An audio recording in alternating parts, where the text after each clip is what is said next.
Her mother-in-law pushed her into a dry well to eliminate her. But at the bottom, she found her billionaire husband's ancestors' gold chest and a will saying, "Whoever finds it becomes the legal heir."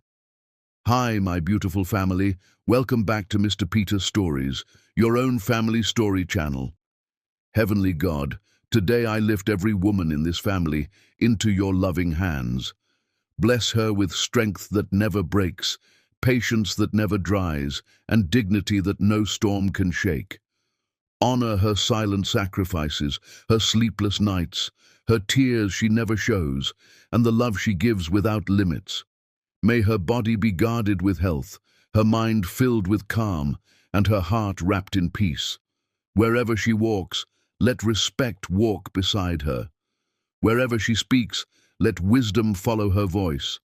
Let no woman here ever feel unseen, unheard, or unvalued, because in your eyes she is precious, beyond measure. My beautiful family, women are the backbone of our homes, the steady light in our darkest hours, the reason love survives. Protect them, respect them, pray for them, and never forget their worth.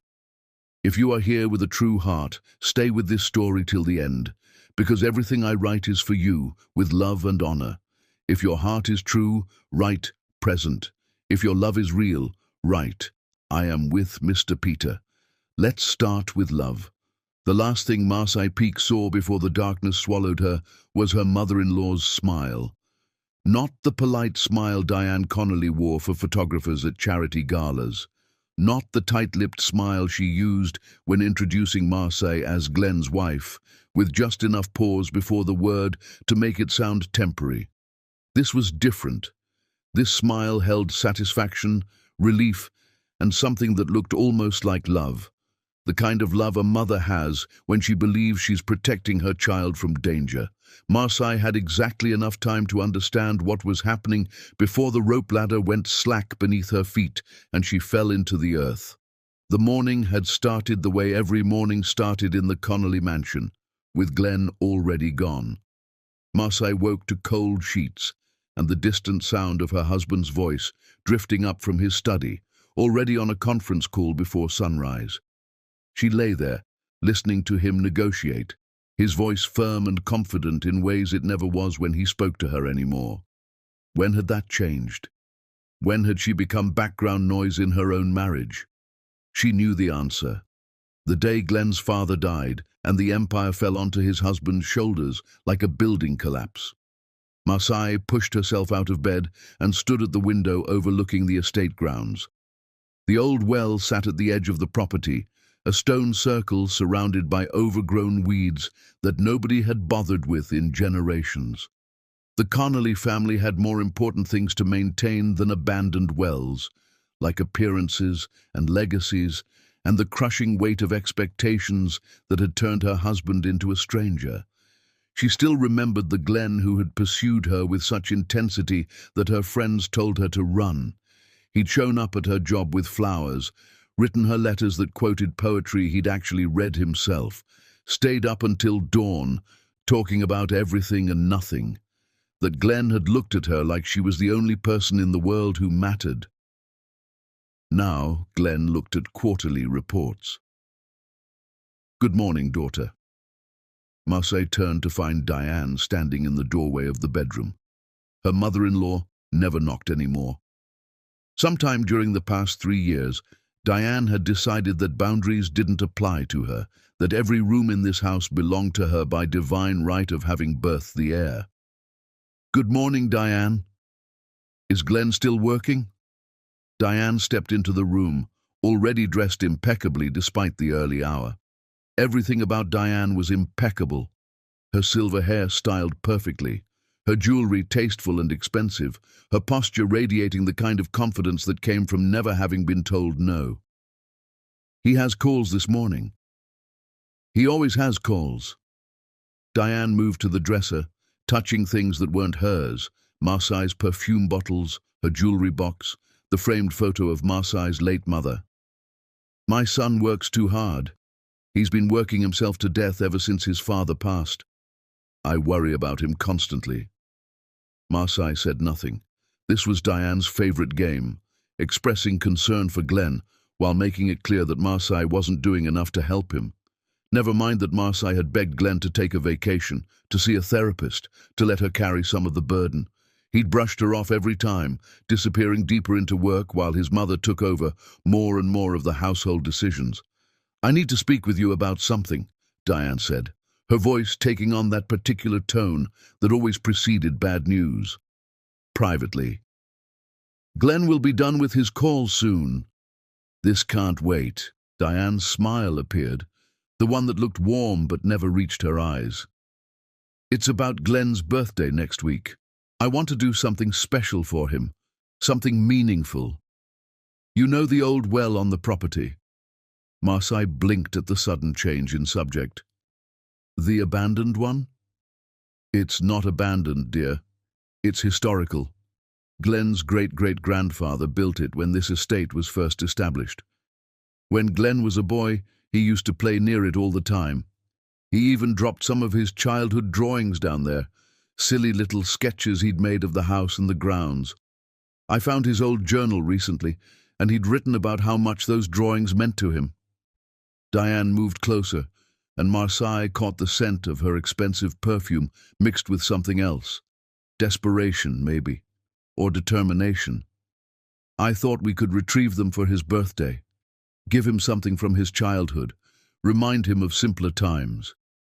He needs that right now, don't you think? With all the stress he's under?" It was the first time Diane had ever suggested doing something thoughtful for Glenn that involved including Marseille.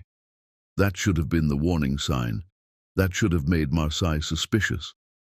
But she was so starved for any sign of acceptance from this woman, so desperate to find common ground, that she ignored the cold feeling in her stomach. "That's a lovely idea," Marseille said carefully. "We could hire someone to—" No, it should be us, his wife and his mother, working together for him." Diane's smile widened. "Besides, the well isn't deep. There's an old rope ladder still attached. I checked it myself yesterday. Perfectly safe." That was how Marseille found herself walking across the estate grounds an hour later, following Diane through the morning mist toward the well. Glenn was still in his study, still on calls, still drowning in the business that consumed him. Marseille had knocked on his door before leaving, but he'd waved her away without even asking where she was going. The well sat in a forgotten corner of the property, hidden behind a cluster of old oak trees. Someone had covered it with wooden boards decades ago, but Diane had already removed them, revealing the dark stone opening and the rope ladder that disappeared into shadows. "You're sure this is safe?" Marseille asked, peering down into the darkness. "Completely safe.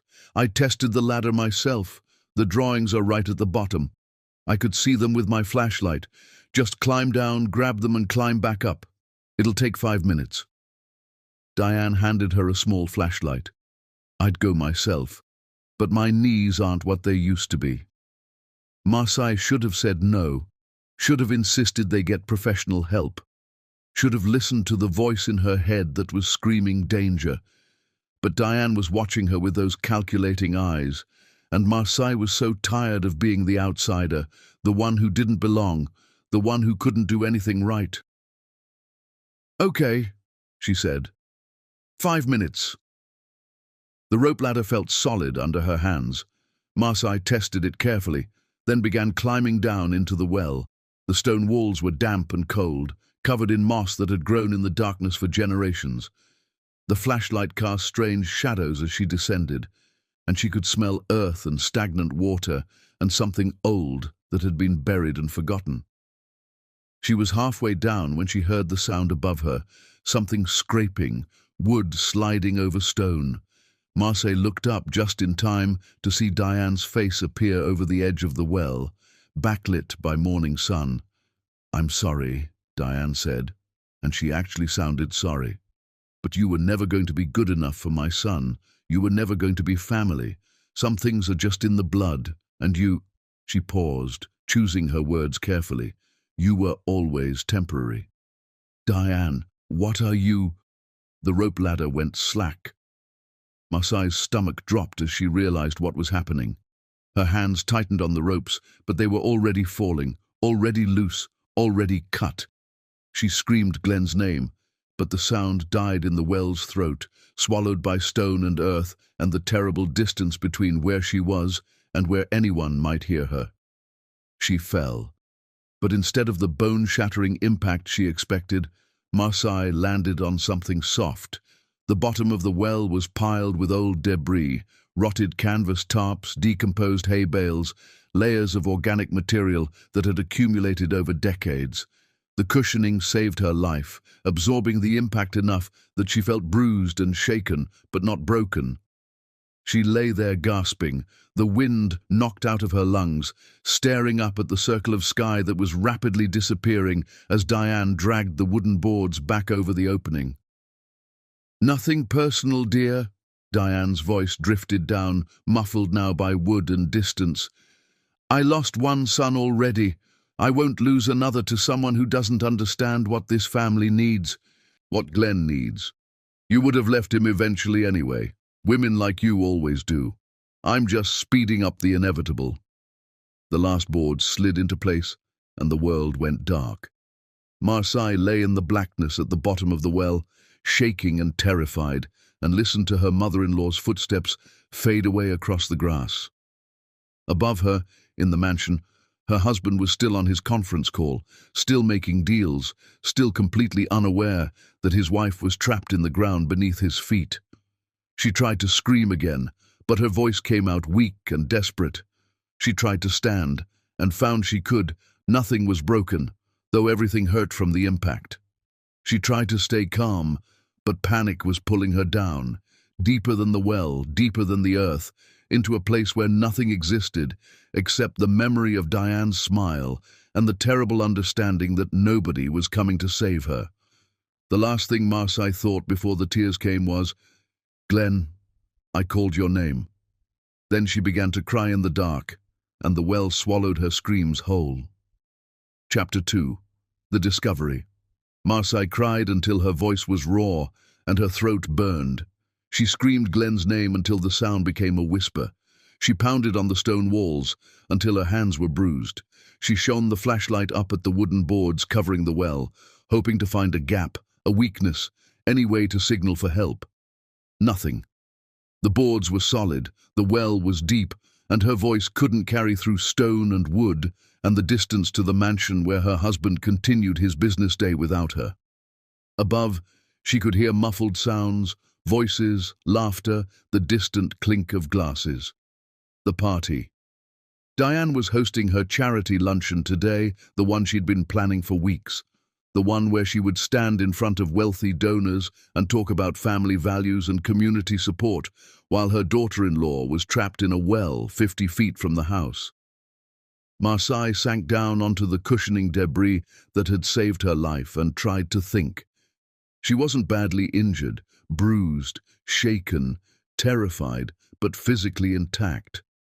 The fall should have killed her, but the layers of old tarps and decomposed materials at the bottom had absorbed the impact. She was alive. That was something. But for how long? The well was too deep to climb without equipment. The walls were smooth stone, slick with moisture, impossible to scale. Even if she screamed herself hoarse, nobody would hear her through the boards and the distance. Glenn thought she was visiting her mother. The staff thought she'd gone into town. Nobody would look for her because nobody knew she was missing. Diane had planned this perfectly. Marseille felt rage begin to replace the fear. This woman had pushed her into a well to die, had smiled while doing it, and was now entertaining guests while waiting for her daughter-in-law to suffocate or starve in the darkness. She refused to give Diane that satisfaction. Marseille forced herself to stand, to think clearly despite the panic clawing at her chest. She shone the flashlight around the well's bottom, looking for anything that might help her survive, anything that might give her an advantage. That was when the light caught something that didn't belong. There, embedded in the well's wall about chest height, was a rectangular shape that looked different from the surrounding stone. Marseille moved closer and brushed away decades of dirt and moss. It was a door. or what had once been a door. A small wooden hatch built into the stone wall, so old and weathered that it blended perfectly with its surroundings. The wood was swollen with moisture and age, but when Marseille pulled on the rusted handle, something inside gave way with a crack that echoed through the well. The door fell open, revealing a hollow space carved into the wall, and inside that space was a chest. Marseille pulled it out carefully, her hands shaking. It was heavy, made of dark wood bound with iron, covered in the same moss and dirt as everything else down here. There was a lock, but it had rusted through completely. When she lifted the lid, the hinges screamed in protest. Gold! The flashlight beam reflected off piles of gold coins, jewelry, ornate pieces that looked like they belonged in a museum. Marseille's breath caught in her throat as she reached in, touching metal that was still smooth and perfect despite the decades buried in darkness. There was more underneath the gold, documents wrapped in oiled leather, preserved against the moisture. Marseille pulled them out with trembling fingers and unfolded the first one. It was a will. The handwriting was old-fashioned, written in careful script that spoke of a different era. But the words were clear enough, and as Marseille read them by flashlight, she felt the fear in her chest transform into something sharper, something more dangerous. I, Edmund Connolly, being of sound mind and broken heart, do hereby decree that the Connolly fortune shall not pass to my sons, who have proven themselves unworthy through greed and violence.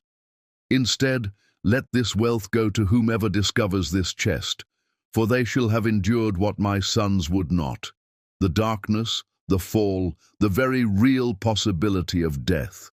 If you are reading this, you have survived. You have earned what my blood could not. By the power vested in me as patriarch and sole owner of the Connolly estate, I declare the finder of this chest to be the true and legal heir to all Connolly holdings, lands, and assets. My son's inheritance is hereby revoked.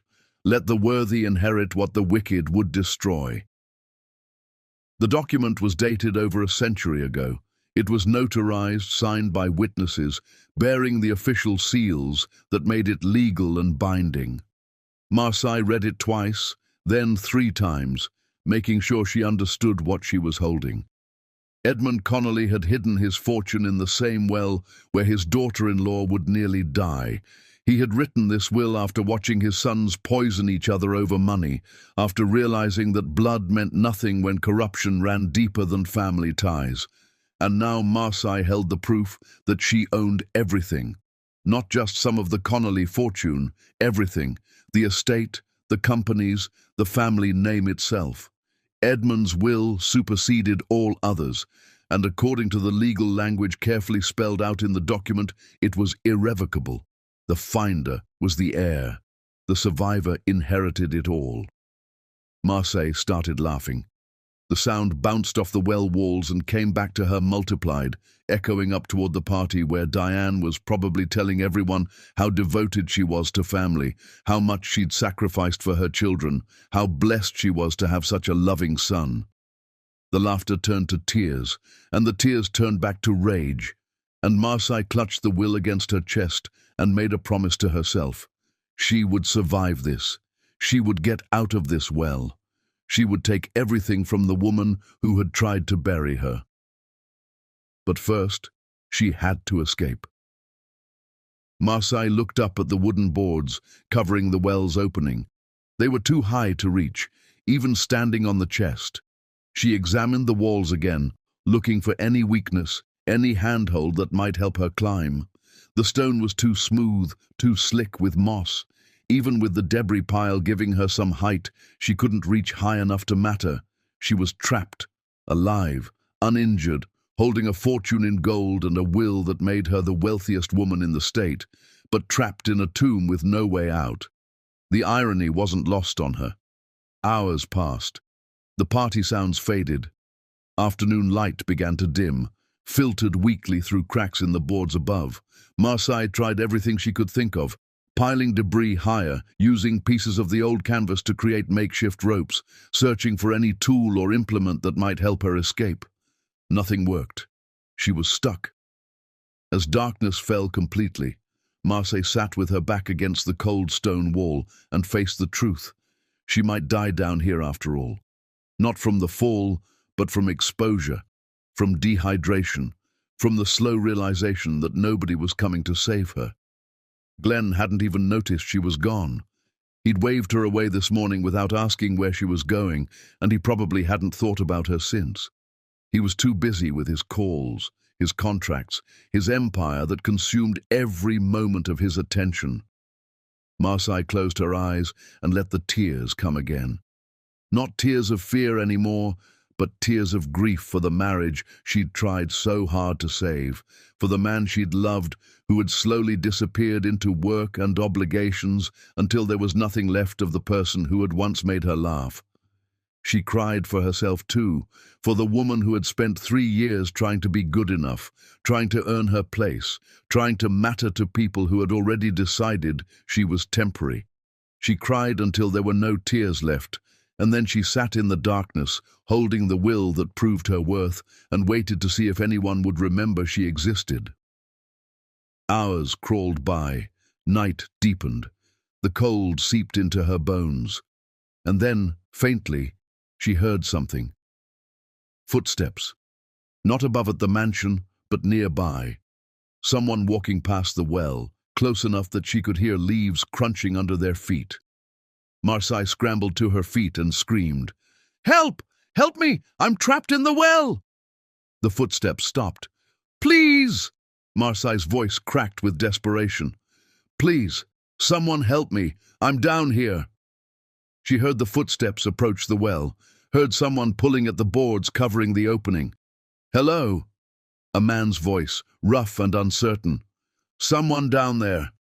Yes, please help me. My mother-in-law pushed me in and covered the well. Please get me out." More sounds of boards being moved, and then suddenly there was a gap in the covering, and Marseille could see stars. A face appeared over the edge, an older man with weathered features and kind eyes. "Sweet Jesus," he said, "how long you been down there?" "Since this morning. Please, can you help me out?" "Hold on, let me get these boards off." The man worked quickly, clearing the opening and revealing the night sky. "I was cutting through the property on my way home from work. Heard you crying. This is the Connolly estate, isn't it?" "Yes. I'm Marseille Connolly, Glenn's wife." The man's expression darkened. "They know you're down here?" "My mother-in-law does. She's the one who pushed me." Christ almighty.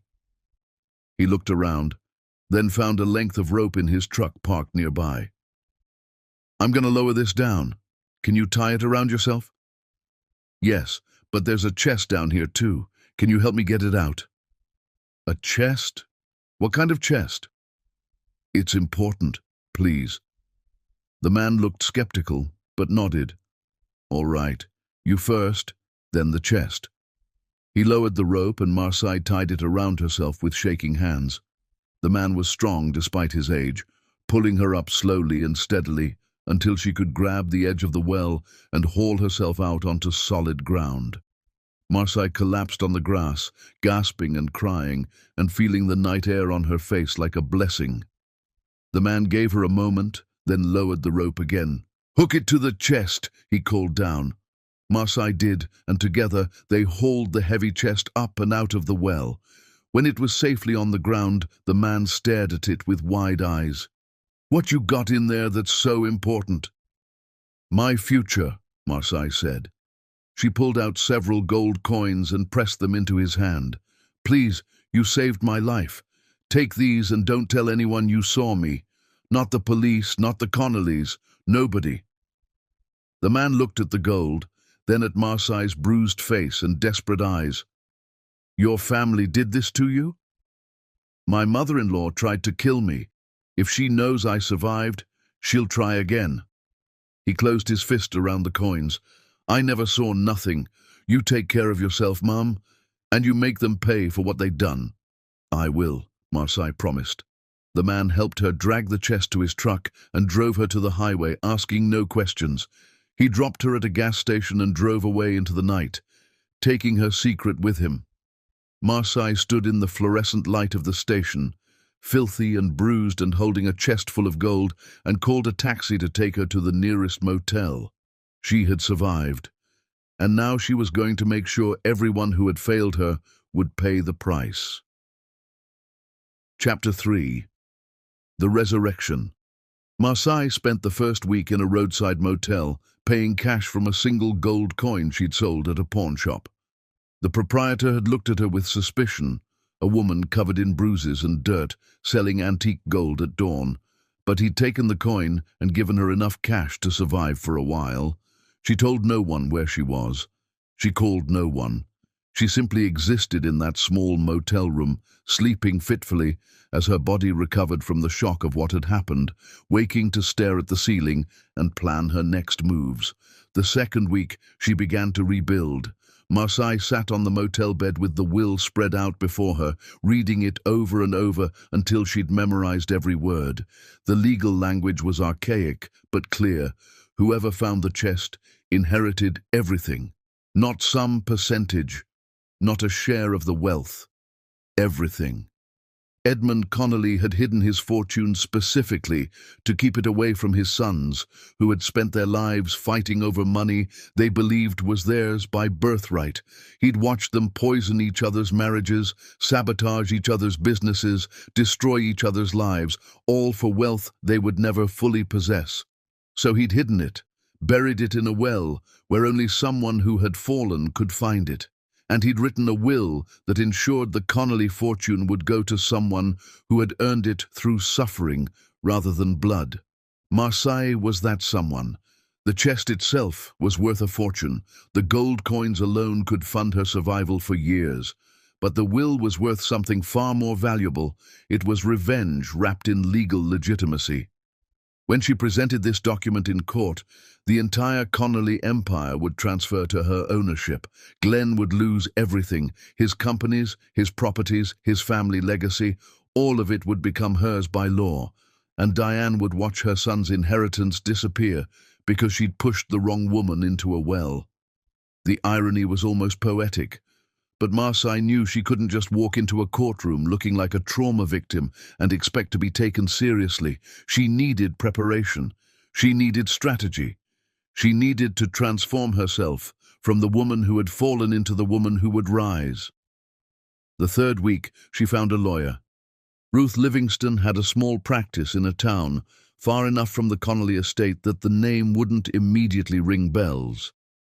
Marseille had chosen her carefully, researching attorneys who specialized in estate law and had reputations for being ruthless when necessary.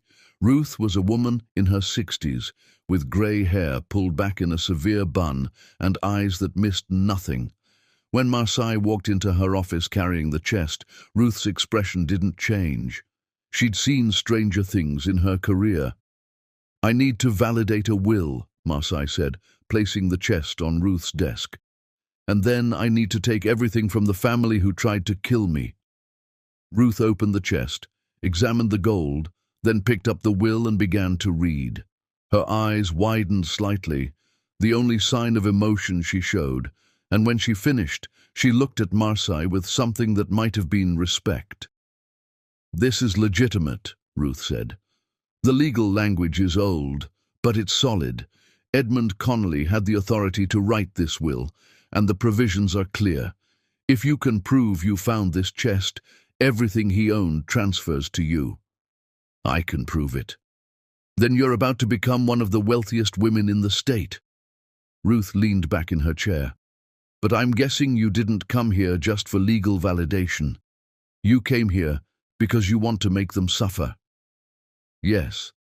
"Good." Ruth's smile was sharp. "I've spent my career watching families tear each other apart over money.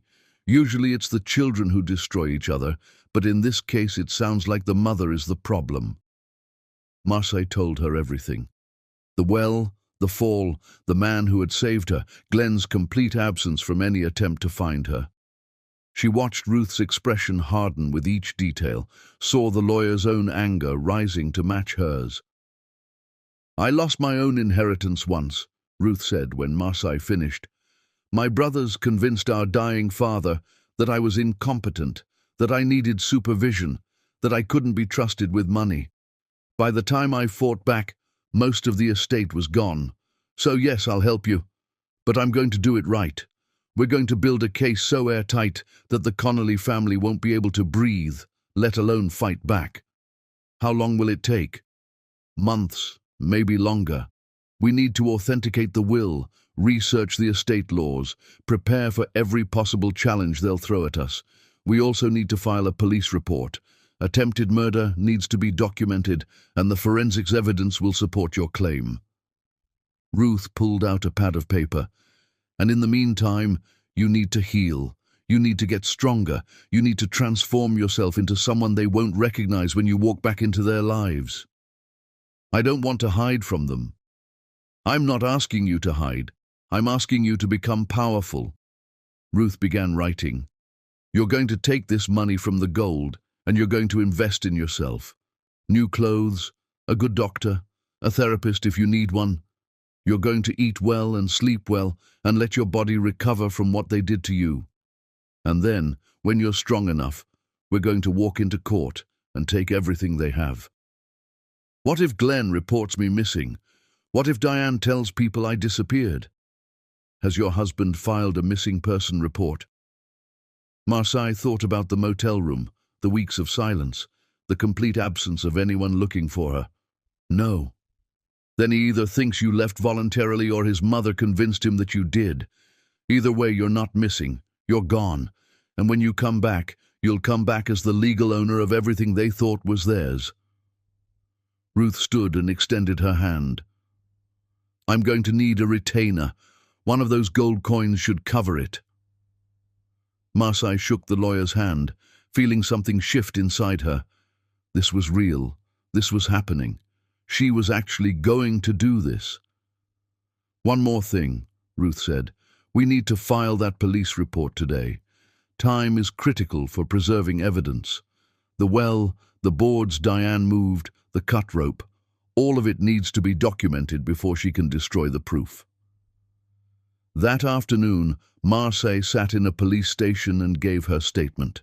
She showed her bruises, described what happened, and watched as investigators were dispatched to the Connolly estate.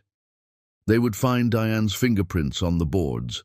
They would find the cut rope ladder. They would document everything while Diane was still convinced her crime had succeeded. The fourth week, Marseille began her transformation. She followed Ruth's advice, spending gold carefully but purposefully. A doctor examined her and confirmed what she already knew. She'd been lucky. The cushioning at the well's bottom had prevented serious injury. A therapist listened to her story without judgment and helped her process the rage that threatened to consume her. She bought new clothes, not the elegant dresses Diane had approved of, but powerful suits that made her feel like she could walk into any room and command respect. She cut her hair short, dyed it a different color, changed everything about her appearance that reminded her of the woman who had tried to please the Connolly family. That woman was dead. She'd died in the well. The woman who had emerged was someone new, someone harder, sharper, more dangerous, someone who had learned that mercy was for people who hadn't tried to murder you. Marseille stood in front of the motel mirror, barely recognizing her own reflection. She looked powerful now. She looked like someone who owned the world. Soon, that wouldn't be a metaphor. She picked up her phone, the new one she'd bought with cash, and pulled up Glenn's number. She'd had it memorized for years, had called it 1,000 times during their marriage, usually to ask when he'd be home or if he wanted her to save dinner. Her finger hovered over the call button. It would be so easy to dial, to hear his voice, to tell him she was alive. But Marseille put the phone down without calling. Glenn didn't deserve to hear her voice. He'd had weeks to wonder where she was, weeks to file a report, weeks to demand answers from his mother about what had happened to his wife. He'd done nothing, which meant he'd chosen his mother's lie over his wife's absence. Marseille would let him live with that choice, let him think she'd abandoned him, let him wonder if she'd ever loved him at all. And then, when the time was right, she would appear in his life again, not as his wife, but as the owner of everything he'd ever valued. She packed the chest carefully, locked it in the motel safe, and went to bed early. Tomorrow, she and Ruth would continue building the legal case that would destroy the Connolly family. Tomorrow, she would start the war that would end with her standing on top of their empire while they begged for mercy at her feet. Marseille closed her eyes and dreamed of gold and revenge, and the look on Diane's face when she realized that the woman she'd tried to bury had become the most powerful person in the room. Chapter 4. The Ghost.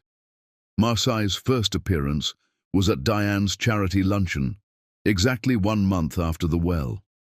She stood at the back of the hotel ballroom, wearing designer sunglasses and a black dress that cost more than Glenn's monthly salary. Her hair was shorter now, styled differently, and she'd transformed herself into someone who looked like power personified. She looked like a stranger wearing Marseille peak skin. Nobody noticed her at first. Why would they? They were too busy listening to Diane stand at the podium and talk about family values, about supporting your community, about the importance of protecting the people you love. The speech was beautiful, moving, exactly the kind of performance that made Diane Connolly a beloved figure in their social circle. Marseille watched her mother-in-law's face and felt nothing but cold satisfaction. Every word out of Diane's mouth was a lie wrapped in silk, and soon everyone in this room would know it. But not yet. Ruth had warned her against moving too fast, against revealing herself before they had every legal weapon in place. So Marseille simply stood there, a ghost at the edge of the party, and let Diane enjoy her final moments of peace. Their eyes met across the ballroom. Diane faltered mid-sentence, her carefully practiced speech stumbling as she stared at the woman in black. Recognition flickered across her face, uncertainty, fear, then dismissal. It couldn't be Marseille. Marseille was dead, buried in a well, gone forever. Diane recovered smoothly, finishing her speech to thunderous applause. But Marseille saw the way her mother-in-law's hands shook as she left the podium, the way she immediately scanned the room looking for the woman in black who had disappeared into the crowd. Marseille was already gone, slipping out the side entrance before anyone could approach her. She sat in her rental car, paid for with gold, untraceable to her real identity, and watched through the tinted windows as Diane emerged from the hotel, looking frantically around the parking lot. The fear on that woman's face was delicious. Marseille started the engine and drove away, leaving Diane standing in the sun, wondering if she'd seen a ghost or if guilt was finally catching up with her. The second appearance was at Glenn's business dinner. Marseille had learned through careful research that Glenn met with potential investors every Thursday at an upscale restaurant downtown. She booked a table across the room, positioned so that she could see him clearly, but blend into the background enough that he might not notice her immediately. She needn't have worried. Glenn was so focused on his pitch, so desperate to secure funding for whatever venture he was chasing, that he barely looked up from his tablet. He'd always been handsome, that hadn't changed, but now he looked haunted. There were shadows under his eyes, a gauntness to his face that spoke of too much stress and not enough sleep. Good. Let him suffer under the weight of responsibilities he'd never wanted. Let him drown in the empire his father had forced on him. Let him feel a fraction of the helplessness Marseille had felt at the bottom of that well. She ordered expensive wine and a meal she didn't eat, watching him through the crowd. At one point, Glenn looked up from his tablet and his gaze swept the restaurant. His eyes passed over her table, moved on, then snapped back. Marseille saw the exact moment recognition hit. Glenn's face went white, his mouth falling open in shock. He half stood from his chair, knocking over his water glass in his haste. She was already walking away, disappearing into the crowd of diners before he could follow. Behind her, she heard his voice calling her name. Marseille? Marseille? But she didn't turn around. She walked out the front entrance, got into her rental car, and drove away while Glenn stood on the sidewalk, staring at the space where she'd been. The third appearance was at the cemetery. Glenn visited his father's grave every week, usually on Sunday mornings, when the cemetery was quiet. Marseille had learned his routine through patient surveillance, watching from a distance as he kept this one ritual that spoke to something deeper than business or obligation. She waited until he was kneeling at the gravestone, then walked past close enough that he couldn't miss her. She wore a dark coat, her face partially hidden, but unmistakably herself. Marseille, Glenn scrambled to his feet. Marseille, wait! She kept walking, her pace steady, but not rushed. Behind her, she could hear him running, his footsteps crunching on the gravel path. Marseille, please, I need to talk to you. I've been trying to find you for weeks. That stopped her. Marseille turned slowly, pulling down her sunglasses just enough that he could see her eyes. Have you? Glenn looked like he'd been hit. Up close, the damage was more apparent. The weight loss, the exhaustion, the desperation that clung to him like cologne. Where have you been? I thought, your phone is disconnected. Your mother hasn't heard from you. Nobody knows where you are. I've been dead, Glenn. Your mother made sure of it. The confusion on his face was genuine. Whatever lies Diane had told him, he believed them completely. What are you talking about? Mom said you called her, said you needed space, said you were visiting family. Your mother, Marseille interrupted, her voice cold enough to frost glass, pushed me into the old well on the property and left me there to die. Glenn's face went through several expressions at once. Shock, denial, anger, confusion. That's insane. Mom would never... She told me you used to draw pictures as a child and threw them down the well. She said we should retrieve them for your birthday. She had me climb down on a rope ladder, then cut it while I was halfway down and covered the well with boards. Marseille watched his face carefully, looking for any sign that he'd known, that he'd been complicit. But all she saw was genuine horror. I spent 20 hours at the bottom of that well, Glenn. 20 hours crying for help while you sat in your study and ignored me like you've been ignoring me for 3 years. No. Glenn shook his head violently. No, that's not. Mom said you left. She showed me a text from your phone saying you needed time away from me, that our marriage was suffocating you. I never sent that text. But I saw it. I have it on my phone. You said, your mother sent it. She had my phone after she pushed me. She sent you a lie, and you believed her instead of looking for me. Glenn staggered backward like she'd physically struck him. I did look for you. I called your mother's house. I called your friends. Did you call the police? Did you file a missing person report? Did you demand to speak to me directly instead of just accepting a text message? Marseille stepped closer, her voice dropping to something deadly quiet. Or did you just go back to work and let your mother handle everything like you always do? The silence that followed was answer enough. I called you once, Marseille continued, from a gas station after a stranger pulled me out of that well. Do you remember what you did? You declined the call. You were in a meeting. Glenn's face crumpled. I didn't know. I swear to God, Marseille, I didn't know any of this. You should have known. You're my husband. You should have known something was wrong. You should have cared enough to notice I was gone. She turned away from him, done with this conversation, done with watching him realize how badly he'd failed. But you didn't. So now you're going to live with that. Marseille, please, let me fix this. You can't fix being invisible, Glenn. You can't undo 3 years of choosing everything else over me. You can't bring back the woman who loved you, because she died in that well. Marseille started walking away, then paused and looked back. Oh, and you might want to call your lawyer. You're about to lose everything you think you own." She left him standing in the cemetery, calling her name, begging her to come back and explain. But Marseille was done explaining. She was done begging for scraps of attention from a man who had proven he would always choose his mother over his wife. The fourth appearance was at the Connolly estate itself. Marseille stood at the gates late at night, watching lights move through the windows of what used to be her home. She could see Glenn in his study, pacing back and forth, probably driving himself crazy, trying to figure out what was happening.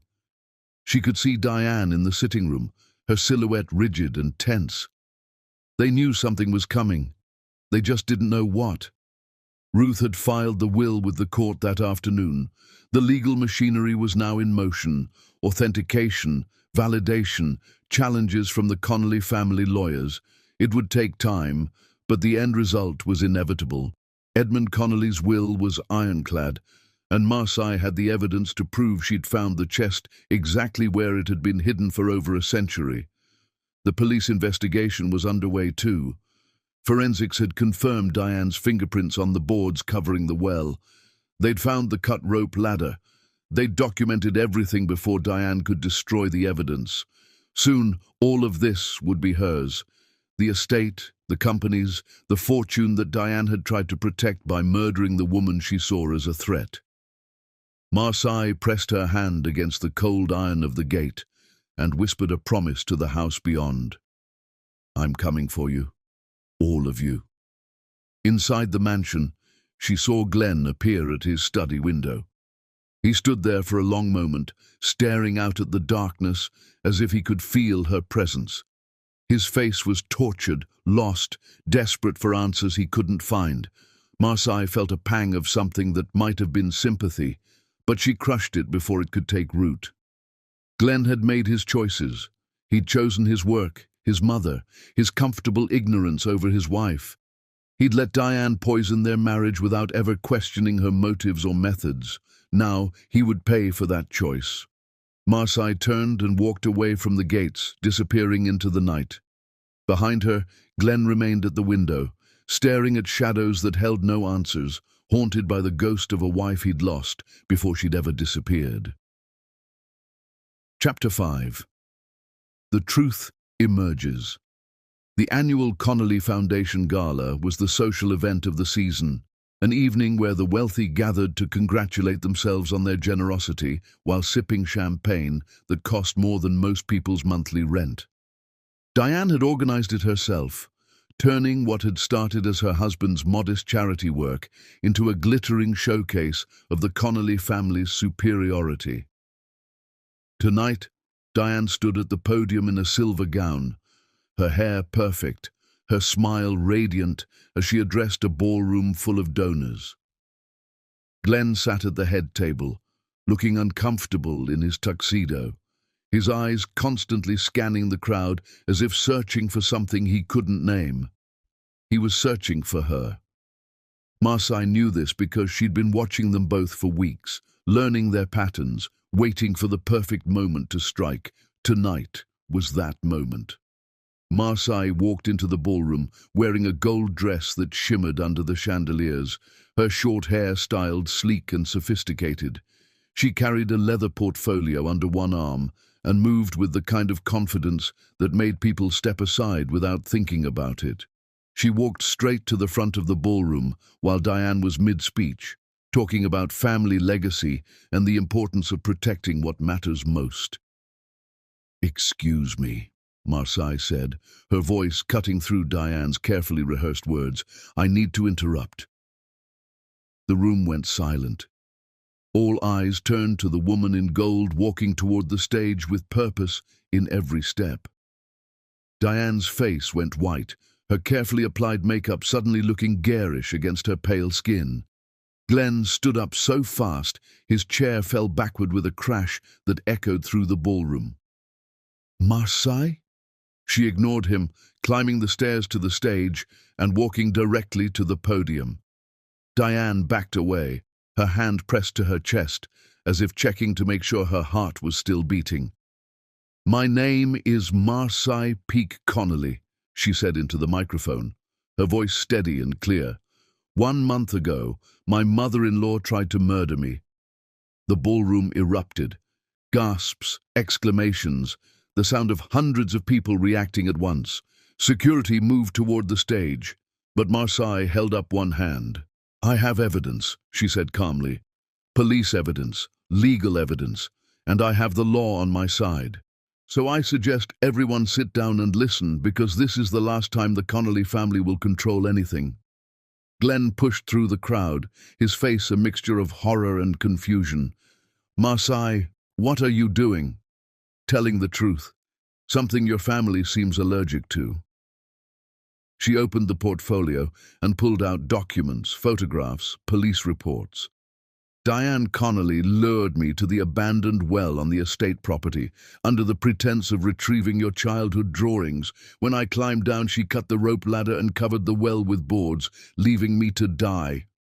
"That's a lie!" Diane's voice cracked with panic. "She left voluntarily. She abandoned Glenn. I have text messages." "Messages you sent from my phone after you pushed me." Marseille displayed a photograph on the projection screen behind her. The well, the boards, the police evidence markers. "The police forensics team found your fingerprints on those boards, Diane. They found my bruises documented at the hospital.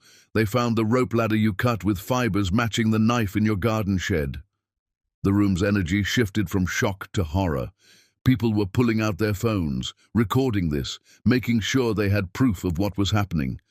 Glenn made it to the stage, grabbing Marseille's arm. "Why didn't you tell me? Why didn't you come to me immediately?" She looked at him with eyes that held no warmth, no forgiveness. "I called you, Glenn, from the gas station after a stranger pulled me out. You declined the call because you were in a meeting." The words hit him like bullets.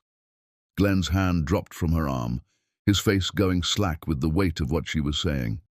"I spent 20 hours in that well," Marseille continued, speaking to the room now.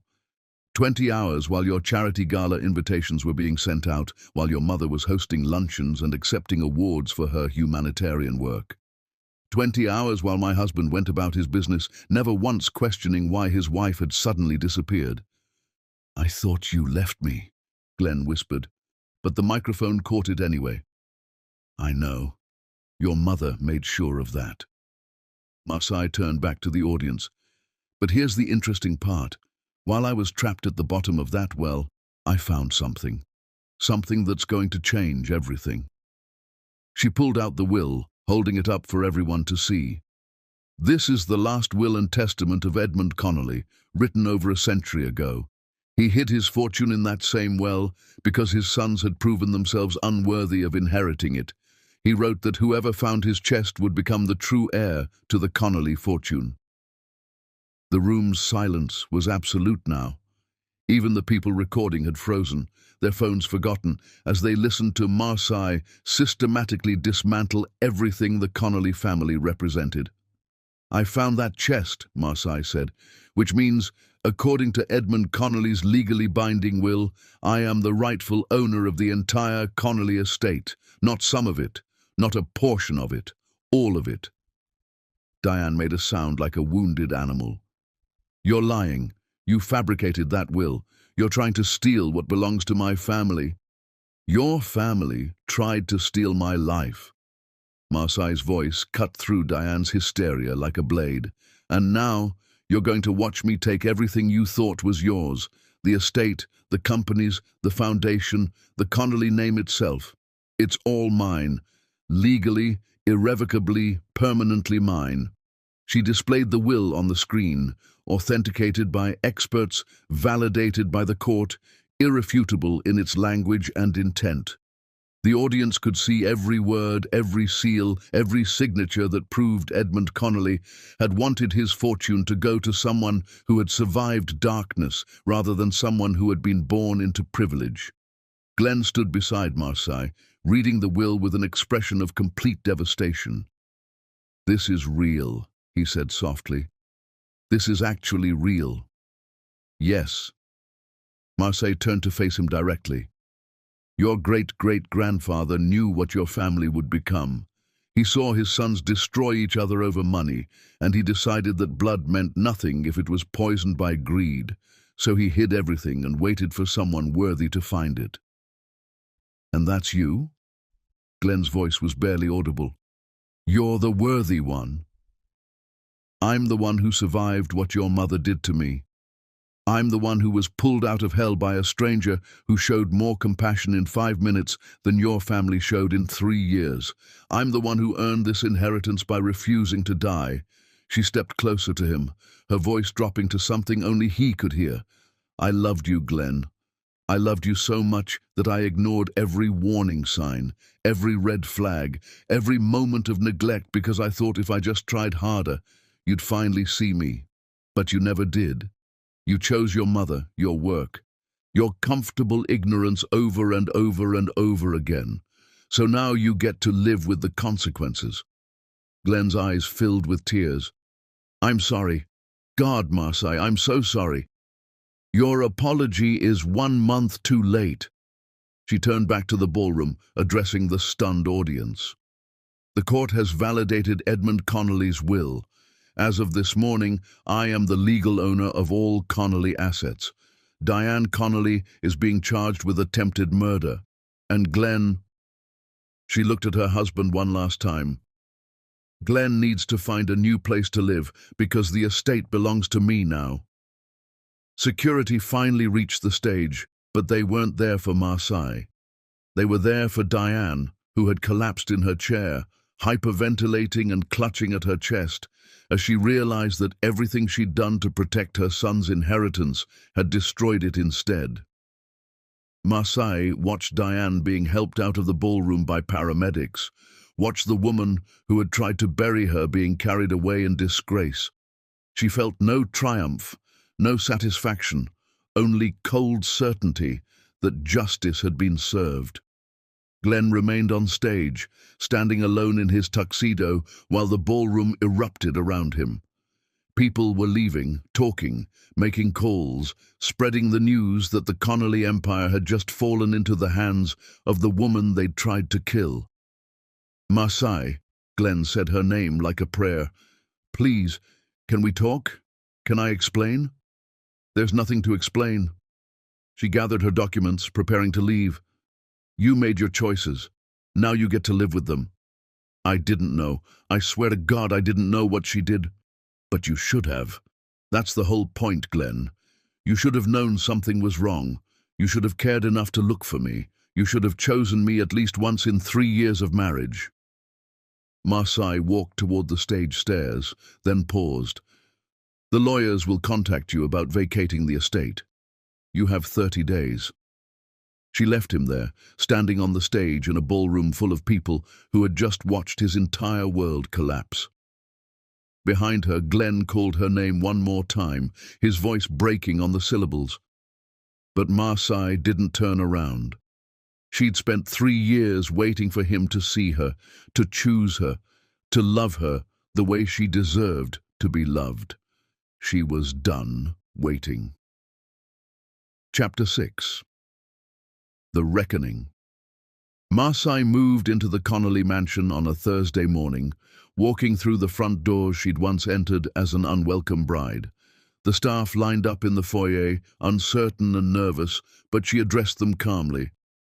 "Anyone who wants to stay may stay," she told them. "Anyone who doesn't is free to leave with severance and a good reference. But understand this, Diane Connolly is never welcome in this house again. Anyone who contacts her on the property's behalf will be terminated immediately." Most stayed. They'd worked for the family for years, but they'd also seen how Diane treated people she considered beneath her. Marseille represented a chance for change, and they were willing to give her that chance. Glenn's belongings were already gone by the time she arrived. He'd moved out in the middle of the night, taking only what he could carry, leaving behind the life he'd been born into. Marseille walked through the master bedroom, Diane's former domain, and felt nothing but cold satisfaction. Every photograph of Diane came down. Every piece of furniture the woman had chosen was removed. Every trace of her attempted murderer was systematically erased. The legal proceedings moved quickly after the gala. The will had been validated by multiple experts. The court had ruled in Marseille's favor, and the Connolly assets transferred to her ownership within weeks. Diane's lawyers tried every tactic they could think of, claiming the will was forged, claiming Marseille had coerced Glenn into marriage for money, claiming the chest had been planted, but none of it stuck. The evidence was too solid, the law too clear. Edmund Connolly had written his will with the explicit purpose of protecting his fortune from unworthy heirs. His great-great-granddaughter-in-law had proven herself worthy by surviving attempted murder. The judge had no choice but to honor the old man's final wishes. Diane's trial for attempted murder was scheduled for the following month. The evidence against her was overwhelming. Fingerprints on the boards, the cut rope ladder with fibers matching her tools, the fake text messages sent from Marseille's phone, the police documentation of everything before Diane knew her crime had failed. Her lawyers were already negotiating a plea deal, trying to get her sentenced to a psychiatric facility instead of prison. Marseille attended every hearing, sitting in the front row where Diane could see her. The older woman had aged a decade in the past few months. Her perfect composure shattered, her designer clothes replaced with prison jumpsuits. She refused to look at Marseille directly, keeping her eyes downcast, but Marseille knew Diane felt her presence like a weight. Glenn came to one of the hearings. He sat in the back row, looking like a ghost of himself, and left before the proceedings ended. Marseille saw him go but said nothing. What was there to say? He'd lost his inheritance, his mother, and his wife in the span of a few months. The empire his father had died trying to save was now owned by the woman Glenn had failed to protect. The business side of the transition was more complicated. The Connolly companies were vast and interconnected, built over generations. Marseille spent her days meeting with executives, lawyers, accountants, learning the full scope of what she now owned. It was overwhelming at first, but she discovered she had a talent for it. She asked hard questions, refused to accept vague answers, and fired anyone who treated her with the condescension that had defined her marriage. Glenn's siblings came to her one by one, begging her not to destroy the family business. Hundreds of people depended on those jobs. Thousands more were connected to the Connolly Empire's success. Would she really punish innocent workers for what Diane had done? "I'm not punishing anyone," Marseille told them. "I'm restructuring. The Connolly family built this empire through exploitation and nepotism. I'm going to rebuild it into something better." She promoted people who had been held back by the family's favoritism. She increased wages for workers who had been underpaid for years. She dissolved the vanity projects Diane had created, the charitable foundations that existed more for photo opportunities than actual charity, and redirected those funds to organizations that did real work. The community response was immediate and positive. People who had resented the Connolly family's arrogance suddenly saw Marseille as a hero, someone who had survived their cruelty and emerged powerful enough to change everything. Articles appeared in newspapers, interviews aired on local news, social media celebrated her as a symbol of justice and female empowerment. Diane's carefully crafted legacy crumbled as people learned the truth about what she'd done. The awards were rescinded, the honorary positions withdrawn, the social invitations stopped coming.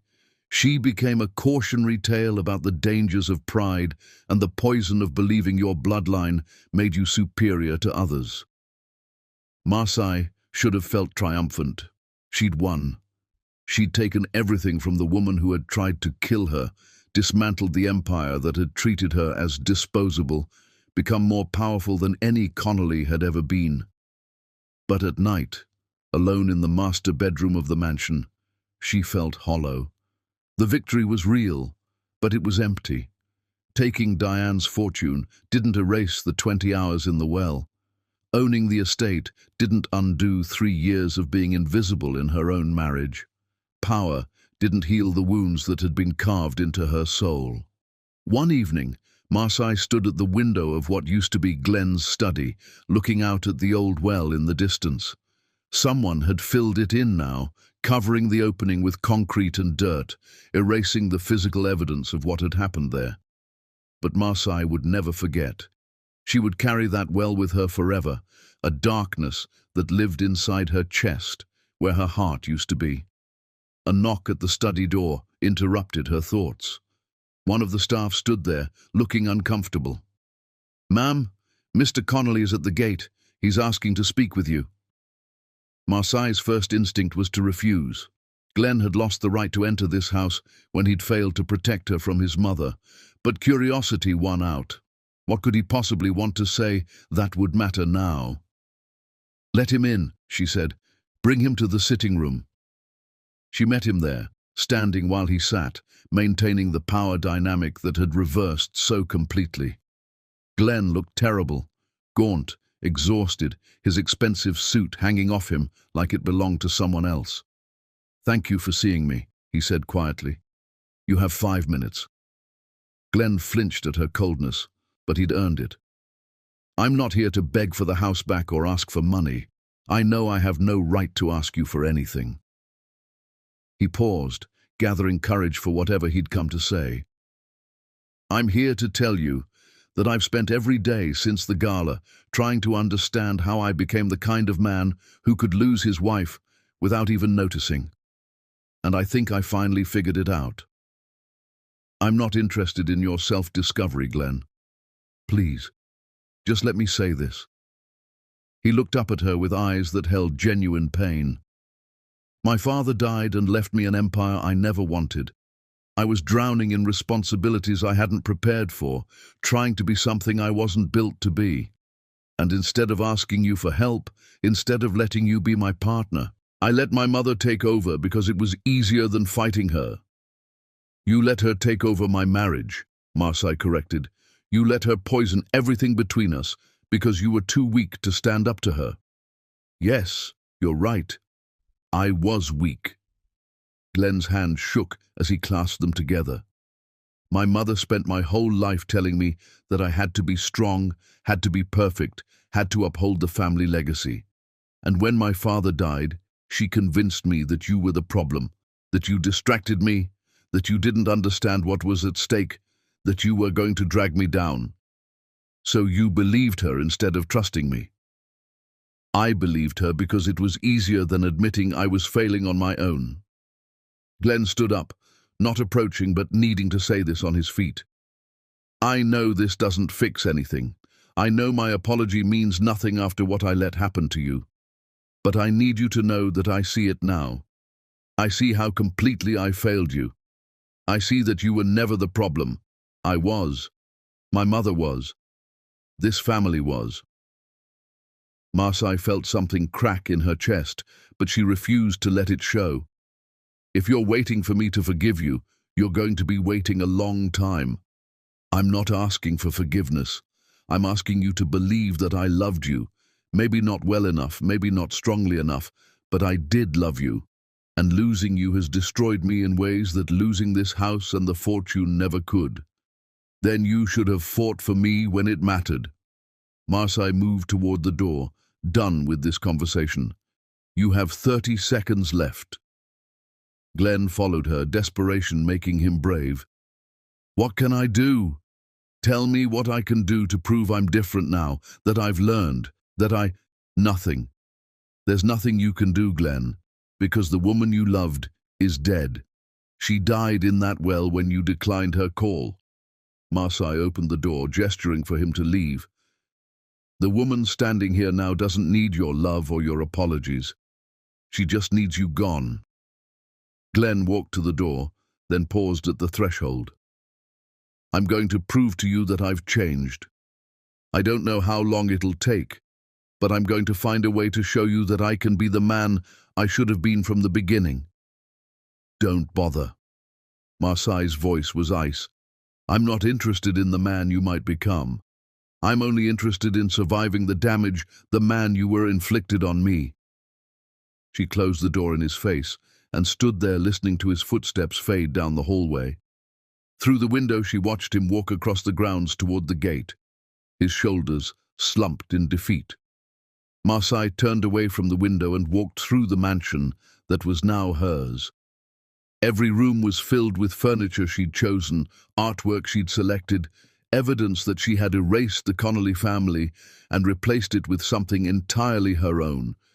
She'd won, so why did victory feel so much like loneliness? Chapter 7. The Breaking. Glenn's letters started arriving the next day. They came to the mansion's mailbox, delivered by regular post, addressed to Marseille in handwriting she recognized from the love letters he'd written when they were dating. She almost threw the first one away unopened, but curiosity got the better of her. Inside was a single page, dated at the top, written in Glenn's careful script. "I'm not asking you to read these. I'm not asking for a response. I just need you to know that I'm accounting for every moment I failed you. This is for me, not you, my attempt to understand how badly I hurt someone I claim to love. September 12th. You asked me to have dinner with you instead of working late. You'd made my favorite meal. I said I was too busy. I'm sorry. That was all. No excuses, no justifications, just the acknowledgement of one specific failure. The next day, another letter arrived. October 3rd. My mother criticized your dress at the charity gala. You looked at me, waiting for me to defend you. I said nothing. I'm sorry. The letters continued, one per day, each documenting a specific moment when Glenn had chosen something else over Marseille. Some were small, a cancelled dinner, a dismissed concern, a moment when he'd scrolled through his phone instead of listening to her talk. Others were devastating. The day he'd agreed with his mother that Marseille was too sensitive, the time he'd forgotten their anniversary because of a business trip, the morning of the well when he'd waved her away without asking where she was going.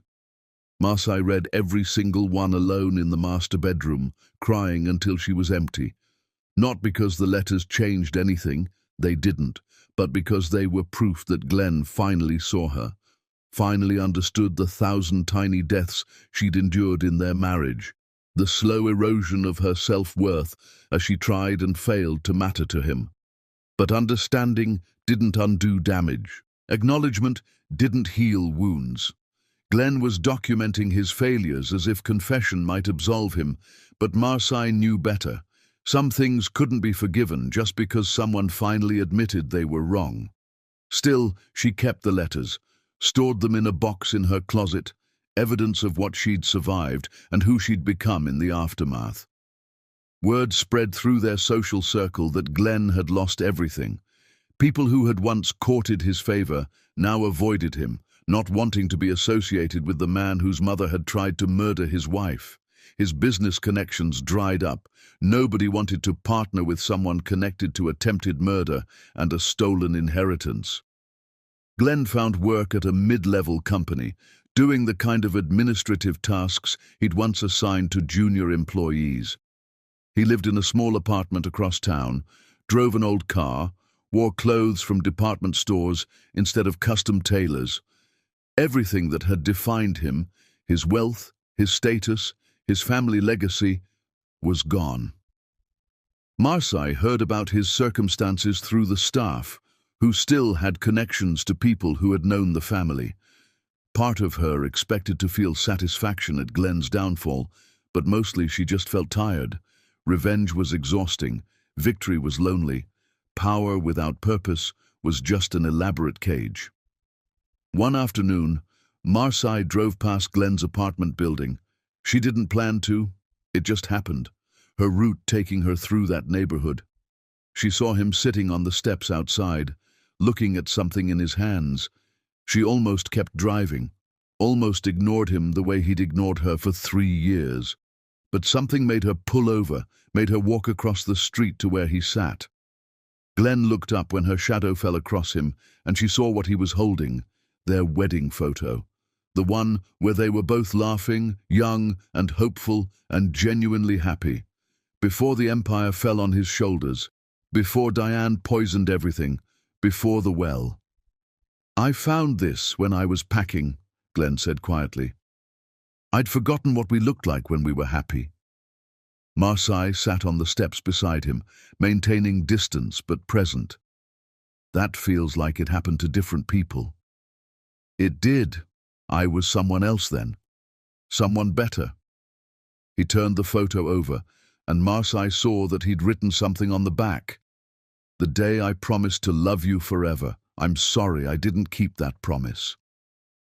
They sat in silence for a while, two broken people sharing space without expectation. "I visited my mother," Glenn said eventually, "in the facility where she's waiting for trial." Marseille stiffened. "How is she?" "Destroyed. She keeps saying she was trying to protect me, that everything she did was because she loved me too much." He shook his head. "I told her that her love was poison, that she'd ruined my life by convincing me I needed protecting from the woman who actually made me happy." "What did she say?" "Nothing. She just cried, and for the first time in my life, I didn't try to comfort her. I just left." Glenn handed the photo to Marseille. "I'm not showing you this to make you forgive me. I'm showing you because you deserve to know that I finally understand what I destroyed. You gave me everything, your love, your patience, your forgiveness for things I never should have been forgiven for. And I threw it away because I was too weak to stand up to a woman who couldn't accept that someone else made me happy." Marseille looked at the photo, at their younger selves who had no idea what was coming. "You asked me once what you could do to prove you'd changed. Here's the answer: nothing. There's nothing you can do, Glenn, because even if you became perfect tomorrow, it wouldn't change what you were when I needed you. I know. And I can't trust you. I can't trust anyone. Your mother taught me that the people who claim to love you are the ones most likely to hurt you. I know that too." Glenn stood up, brushing dust off his cheap pants. "I'm not going to stop sending the letters. I need to finish accounting for every failure, every moment I chose wrong. Not because I think it'll change your mind, but because I need to understand the full scope of what I destroyed." Marseille handed the photo back to him. "Keep it. I don't need reminders of who I used to be." She walked back to her car, feeling Glenn's eyes on her the whole way. When she looked in the rearview mirror, he was still standing on the steps, holding that wedding photo like it was the only valuable thing he had left.